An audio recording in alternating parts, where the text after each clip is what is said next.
Hello friends, जैसा कि आज हम लोग जो डिस्कस करने वाले हैं उसका टॉपिक होगा लीवर एब्सिस। जैसा कि हमने आपको कल ही बता दिया था कि कौन से टॉपिक के ऊपर आज हम लोग डिस्कस करने वाले हैं। तो आज जो हम जिस टॉपिक के ऊपर डिस्कस करने वाले हैं उस टॉपिक का नाम होगा लीवर एब्सिस। तो सबसे पहले हमको समझना पड़ेगा लीवर एब्सिस क्या होता है। ठीक है, बहुत बार हम जब हॉस्पिटल में जाते हैं या किसी डॉक्टर के पास जाते हैं तो डॉक्टर बोलते हैं इस पेशेंट को लीवर एब्सिस हुआ है। तो एक्चुअली हम उस समय समझ नहीं पाते हैं कि लीवर एब्सिस मतलब क्या है, कितना बड़ा बीमारी है, क्या है, हमको कुछ आइडिया ही नहीं रहता है कि लीवर एब्सिस किसको बोलते हैं। ठीक है, तो आज हम लोग इसी के ऊपर डिस्कस करने वाले हैं कि what is liver abscess, liver abscess होता क्या है। ठीक है, तो सिंपल सी लैंग्वेज में है, यदि लीवर टिश्यू में लीवर के अंदर जो टिश्यू होता है, जो सेल्स और टिश्यू होते हैं, उस टिश्यू में पस या मवाद बनने लगे, पस मवाद या घाव जिसको बोलते हैं हिंदी भाषा में, वैसा बनने लगे तो इसे लीवर एब्सिस कहते हैं। तो लीवर एब्सिस किसे कहते हैं? तो अगर लीवर के टिश्यू में पस मवाद जिसको बोलते हैं, पस को ही हिंदी में मवाद बोलते हैं, या लीवर में घाव हो जाना, बहुत जगह बोलते हैं लीवर में फोड़ा हो गया हुआ है, मतलब पेशेंट को समझाने के लिए सिंपल लैंग्वेज में डॉक्टर लोग बोलते हैं कि लीवर में घाव हो गया है, लीवर में पस हो गया है, लीवर में मवाद हो गया है, लीवर में फोड़ा हो गया है, लीवर में घाव वगैरह हो गया है, पानी हो गया है, सूजन हो गया है, वगैरह वगैरह। तो उसको हम लोग मेडिकल टर्म्स में या मेडिकल उसको लीवर एब्सिस के नाम से जानती है। ठीक है, तो लीवर एब्सिस में पहला क्या होता है कि यदि लीवर टिश्यू में पस या मवाद बनने लगे तो इसे लीवर एब्सिस कहते हैं। क्लियर? अब दूसरा देखना है हमको कि लीवर में एक या एक से ज्यादा एब्सिस हो सकते हैं। लीवर में एक या एक से ज्यादा एब्सिस हो सकते हैं, मतलब वो जो घाव होता है वो एक भी हो सकता है या एक से ज्यादा भी हो सकता है। ठीक है, दूसरा लीवर एब्सिस होता कैसे है? तो लीवर एब्सिस बैक्टीरिया, पैरासाइट्स और फंगस के कारण हो सकते हैं। किस किस के कारण हो सकते हैं? तो पहला कारण है बैक्टीरिया, फंगस और पैरासाइट्स। जो इसका पॉजिटिव एजेंट्स है वो बैक्टीरिया, फंगस और पैरासाइट की वजह से हो सकते हैं। ठीक है, तो लीवर एब्सिस हमने समझ लिया। लीवर एब्सिस मतलब लीवर में घाव, मवाद बनना, पस बनना, पानी हो जाना, सूजन हो जाना, लाइक दैट जो भी है उसको हम लोग लीवर एब्सिस बोलेंगे। ठीक है, पहला पॉइंट। दूसरा पॉइंट, लीवर पे एब्सिस में कितना घाव हो सकते हैं? तो एक भी एब्सिस हो सकते हैं या एक से ज्यादा एब्सिस भी हो सकते हैं, 2-4 भी एब्सिस हो सकते हैं। दूसरा। तीसरा, लीवर एब्सिस होता किससे है? तो लीवर एब्सिस या तो बैक्टीरिया से होंगे या फंगस से होंगे या पैरासाइट से होंगे। ठीक है, इतना क्लियर है। लेकिन हम कैसे पता कर सकते हैं कि इस पेशेंट को लीवर एब्सिस हुआ है? हमको कैसे पता चलेगा कि इसको लीवर एब्सिस हुआ है? तो उसका कुछ सिम्टम्स है। उसका सिम्टम्स क्या है, मतलब वो पेशेंट में कैसे दिखेंगे? सिम्टम्स, लीवर एब्सिस के कुछ सिम्टम्स है। सिम्टम्स क्या है? तो अपर राइट एब्डोमिनल पेन, पहला जो इसका सिम्टम्स है उसको हम लोग बोलते हैं अपर राइट एब्डोमिनल पेन। अभी जो नॉन मेडिकल फील्ड वाले हैं या फिर आप लोगों में से बहुत को मालूम नहीं रहेगा कि अपर राइट एब्डोमिनल पेन मतलब क्या।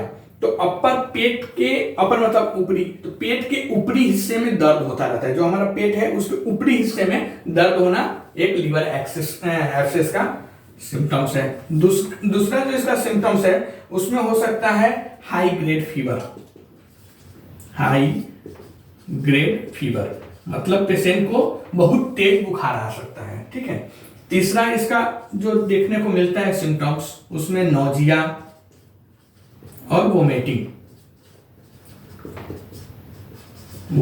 ठीक है, तो नोजिया मतलब क्या होता है? तो नोजिया मतलब जी मचलाना, मतलब उल्टी की तरह मन करता रहता है, और वोमिटिंग मतलब तो आपको मालूम है कि उल्टी होता रहता है। ठीक है, तो लीवर एब्सिस में तीसरा जो सिम्टम्स है उसमें नोजिया और वोमिटिंग है। नोजिया मतलब उल्टी होने की तरह होता है, मतलब जिसको जी मचलाना बोलते हैं। ठीक है, और फोर्थ जो सिम्टम्स है उसको हम लोग बोलते हैं फटीग मतलब क्या होता है? थकावट होना, हर समय बॉडी ऐसा लगता है जैसे थका हुआ है, थकावट होना। ठीक है, तो सिम्टम्स में क्या क्या होते हैं? तो सिम्टम्स में होते हैं अपर राइट एब्डोमिनल पेन, मतलब पेट के ऊपरी हिस्से में दर्द, हाई ग्रेड फीवर मतलब फीवर भी आ सकता है, नोजिया और वोमिटिंग, जी मचलाना या उल्टी, और फटीग मतलब होता है थकावट होना। ठीक है,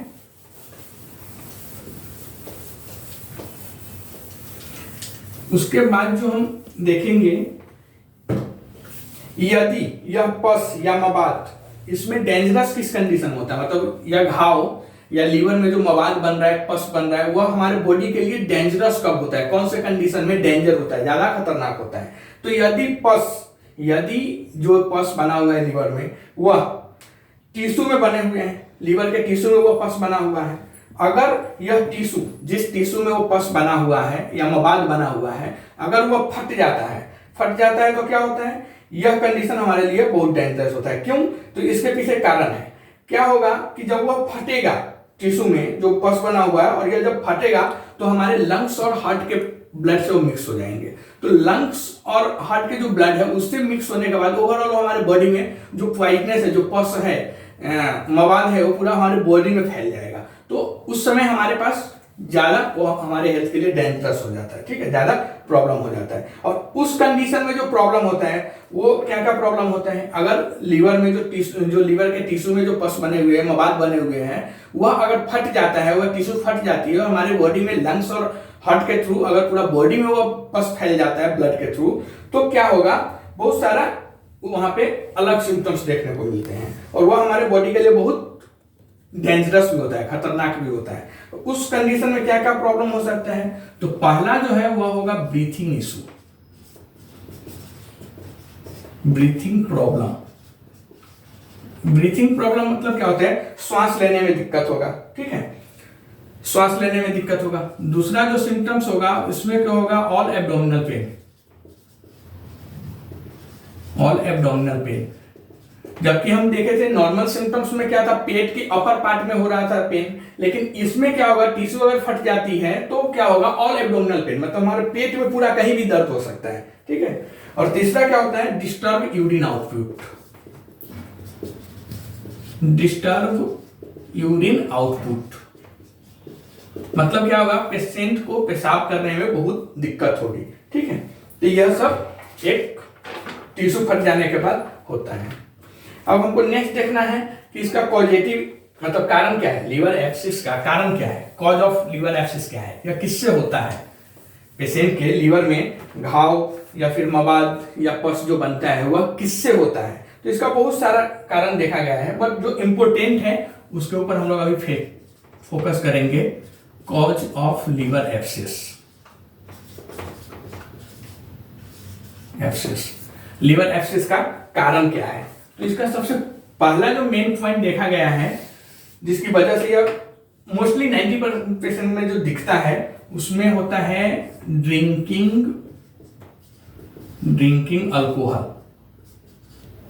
पेशेंट को जो अल्कोहल यूज करते हैं, दारू शराब या जो लोकल ब्रांड वगैरह ये सब जो अल्कोहल यूज करते हैं, तो उसकी वजह से क्या होता है, हमारे लीवर टिश्यू में एक प्रॉब्लम, एब्सिस का प्रॉब्लम हो सकता है। दूसरा कारण देखा गया है जिसमें हाई डायबिटीज, जिसका अनकंट्रोल्ड डायबिटीज है, जिसका डायबिटीज कंट्रोल में नहीं है, उसको भी लीवर एब्सिस होने के चांसेस रहते हैं।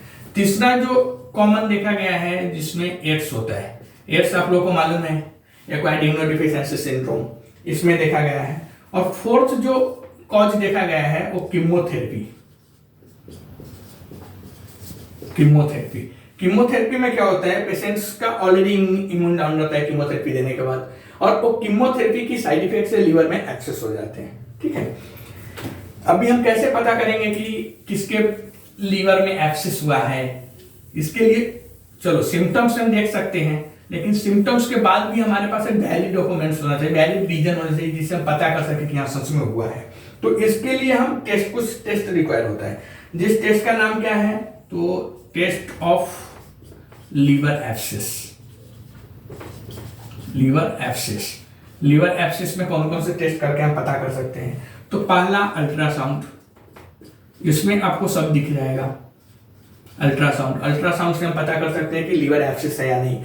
दूसरा जो है, अगर इसमें भी आपको समझ में नहीं आ रहा है या कुछ कंफ्यूजन है, तो सीटी स्कैन के थ्रू हम पता कर सकते हैं फुल डिटेल्स लीवर एब्सिस है कि नहीं। इसमें आपको कुछ भी नहीं होगा, सब पूरा का पूरा दिख जाएगा, ठीक है। तो अल्ट्रासाउंड और सीटी स्कैन के थ्रू हम पता कर सकते हैं कि लीवर एब्सिस है या नहीं। नेक्स्ट जो होगा, इसमें ट्रीटमेंट क्या होता है, लीवर एब्सिस के ट्रीटमेंट क्या है, ट्रीटमेंट ऑफ लीवर एब्सिस। आज हम लोग ट्रीटमेंट के ऊपर भी देखने वाले हैं, एक्चुअली आपके सिलेबस में है नहीं, बट आपको हम बता देते हैं कि treatment of liver abscess, liver abscess के ट्रीटमेंट क्या है, इसको इलाज क्या है, ठीक है। तो इसमें मेडिकेशन जो यूज होते हैं, लीवर एब्सिस में जो मेडिकेशन यूज होते हैं वह कौन कौन से मेडिकेशन यूज होते हैं, कौन कौन से मेडिसिन यूज किया जाता है लीवर एब्सिस के लिए, ठीक है। तो पहला जो मेडिसिन इसमें यूज किया जाता है जिसका नाम है मेट्रोनिडाजोल, मेट्रोनिडाजोल, मेट्रोनिडाजोल। इसमें बहुत सारे ब्रांड होते हैं, ये आपका कंपोजिशन नेम है, कंपोजिशन नेम क्या है, मेट्रोनिडाजोल। मेट्रोनिडाजोल में जो फेमस मतलब मोस्टली यूज ड्रग्स है, मेडिसिन है, वो जैसे मेट्रोजील, मेट्रोजील या फ्लाईजील, ठीक है। इसमें 200, 400, 600, 800 समथिंग आती है। तो मेट्रोजील, फ्लाईजील ये सब इसका मेडिसिन का ब्रांड नेम है, बस इसका जो कंपोजिशन है उसको हम लोग बोलते हैं मेट्रोनिडाजोल, ठीक है। अभी इसका मेट्रो यूज कैसे करते हैं, मैं मतलब जो मेट्रोनिडाजोल है उसका, मेट्रोनिडाजोल का डोज क्या है, तो या तो पेशेंट का कंडीशन, एज, जो डोज होता है, डोज के लिए हम लोग बहुत सी चीज के ऊपर डिपेंड करते हैं, जैसे पेशेंट का एज कितना है, उसका बॉडी वेट कितना है, कंडीशन कैसा है, तो उस हिसाब से हम इसका कर सकते हैं। बट मोस्टली तो देखा गया है वो 400 mg बीडी में चलता है, मतलब दिन में 2 बार 400 mg चलता है। इसका इंजेक्शन भी आता है, टैबलेट भी आता है। टैबलेट हम नॉर्मल दे सकते हैं, इंजेक्शन थोड़ा कंडीशन अगर बैड है तो इंजेक्शन यूज करते हैं, अदरवाइज हम टैबलेट यूज करते हैं, ठीक है। ये मेडिसिन जब हम देते हैं तो इसका कुछ साइड इफेक्ट भी होता है। कोई भी मेडिसिन अगर हम देते हैं तो उसका कुछ साइड इफेक्ट होता है। साइड इफेक्ट में क्या होगा, अगर मेट्रोनिडाजोल का साइड इफेक्ट होगा तो इसमें साइड इफेक्ट होगा आपको नोजिया,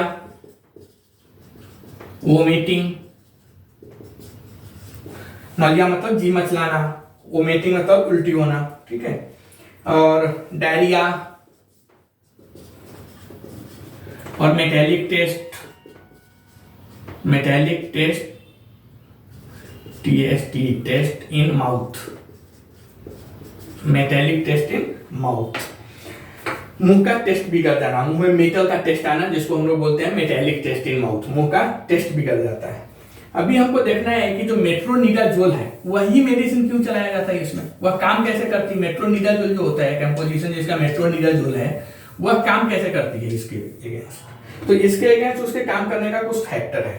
फैक्टर क्या है, तो मेट्रोनिडाजोल जो होता है वैसे माइक्रोबस या वैसे बैक्टीरिया जो हमारे लीवर टिश्यू में पस बना रहे हैं, मवाद बना रहे हैं, वह क्या करता है, वैसे बैक्टीरिया के अगेंस्ट जाकर क्या करता है कि प्रोटीन सिंथेसिस करता है। मेट्रोनिडाजोल क्या करता है, जो हमारे लीवर टिश्यू में जो बैक्टीरिया वहां पे पस बना रहा है या मवाद बना रहा है या घाव मतलब कुछ भी एलर्जी इन्फेक्शन टाइप के कर रहे हैं, उसके अगेंस्ट वो क्या करता है, वहां पे प्रोटीन सिंथेसिस को रोकती है, ठीक है। और प्रोटीन सिंथेसिस को रोकने के बाद क्या होता है, जो उसका डीएनए है पर जाकर चिपक जाता है, जो बैक्टीरिया है उसके डीएनए पर जाकर मेट्रोनिडाजोल क्या होता है, चिपक जाता है, मतलब जुड़ जाता है और डीएनए को धीरे धीरे तोड़ देता है। जो बैक्टीरिया का डीएनए बना हुआ है वो डीएनए को पूरा बिल्कुल तरह से तोड़ देता है, जिससे वह क्या होता है, बैक्टीरिया मर जाता है। जब किसी का डीएनए हम तोड़ देंगे तो ग्रोथ नहीं कर पाएगा, वह धीरे धीरे मर जाती है। तो इसका जो मैकेनिज्म है, मैकेनिज्म वही है कि मेट्रोनिडाजोल वैसे माइक्रोबस जो इन्फेक्शन हमारे लीवर टिश्यू में फैला रहे हैं उसके अगेंस्ट जाकर प्रोटीन सिंथेसिस को क्या करती है, रोक देती है और उसको डीएनए से जाकर जुड़ जाती है।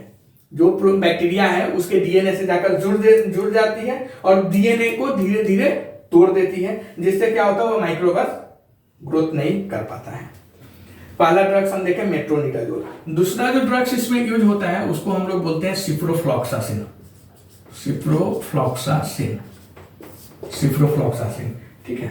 इसमें इंजेक्शन जो आते हैं या टेबलेट फॉर्म भी आते हैं, फ्लॉक्सिन वगैरह टेबलेट में आते हैं। इंजेक्शन जो है वो उसका ट्रैक्सोल वगैरह ये सब बहुत इसका फेमस ब्रांड है सिप्रोफ्लॉक्सासिन, ठीक है। इसका कंपोजिशन ही है सिप्रोफ्लॉक्सासिन। इसमें जो ब्रांड नेम आएगा वो बहुत सारे ब्रांड आते हैं, जैसे फ्लॉक्सिप आते हैं टेबलेट में, या ट्रैक्सोल वगैरह आते हैं ये सब, या ट्रैक्सोल आते हैं और बहुत सारे आते हैं जो इसमें आते हैं। इसके ब्रांड नेम सब कंपनी का अपना अलग अलग रहता है, ठीक है। इसके भी कुछ साइड इफेक्ट है। सिप्रोफ्लॉक्सा भी हम देंगे तो सिप्रोफ्लॉक्सासिन का भी कुछ इफेक्ट है, साइड इफेक्ट है बॉडी का। तो बॉडी में इसका साइड इफेक्ट क्या होगा, तो इसमें भी होगा nausea, vomiting and taste change in mouth, उसमें मेटेलिक टेस्ट होता है, उसमें मेट्रोनिडाजोल में मेटेलिक टेस्ट होता है माउथ में, बट इसमें क्या होता है taste change in the mouth. Vomiting मतलब मालूम ही है, नोजिया मालूम है, taste change in the mouth का क्या होता है, जो हमारे मुंह का है उसका टेस्ट बिगाड़ देता है। इसका मैकेनिज्म क्या है, मैकेनिज्म मतलब होता है कि यह काम कैसे करती है, सिप्रोफ्लॉक्सासिन हमारे बॉडी में काम कैसे करती है।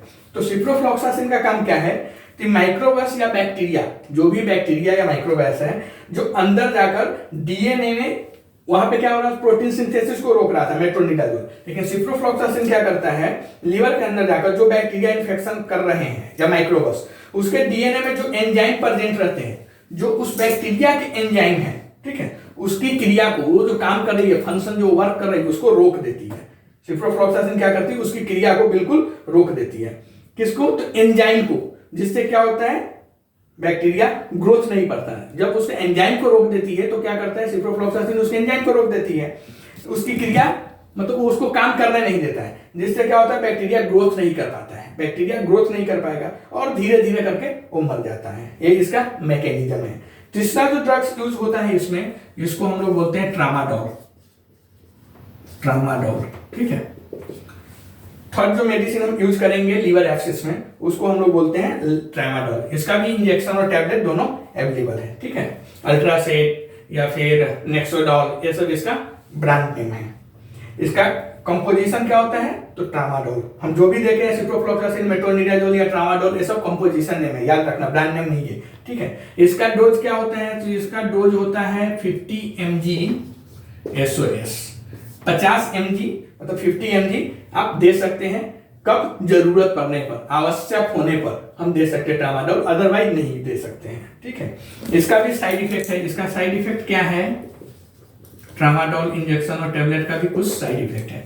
इसका साइड इफेक्ट क्या है, तो डिजीनेस, डिजीनेस मतलब क्या होता है, चक्कर आना, पेशेंट को चक्कर आ सकता है। ये इंजेक्शन देने के बाद पेशेंट को कॉमन सिम्टम्स है, जो कॉमन साइड इफेक्ट जो है वो डिजीनेस है, या फिर दूसरा जो है उसको हेडेक है,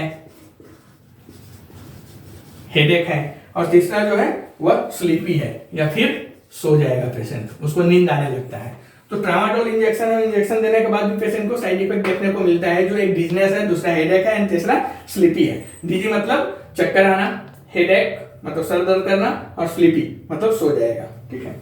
अब यह ट्रामाडोल जो इंजेक्शन है, वह इंजेक्शन हमारे बॉडी में, या ट्रामाडोल जो टेबलेट है वह हमारे बॉडी में कैसे काम करती है, इसका मैकेनिज्म क्या है, ठीक है। जो काम करने की क्रिया होती है मेडिसिन को, उसको हम लोग मैकेनिज्म बोलते हैं।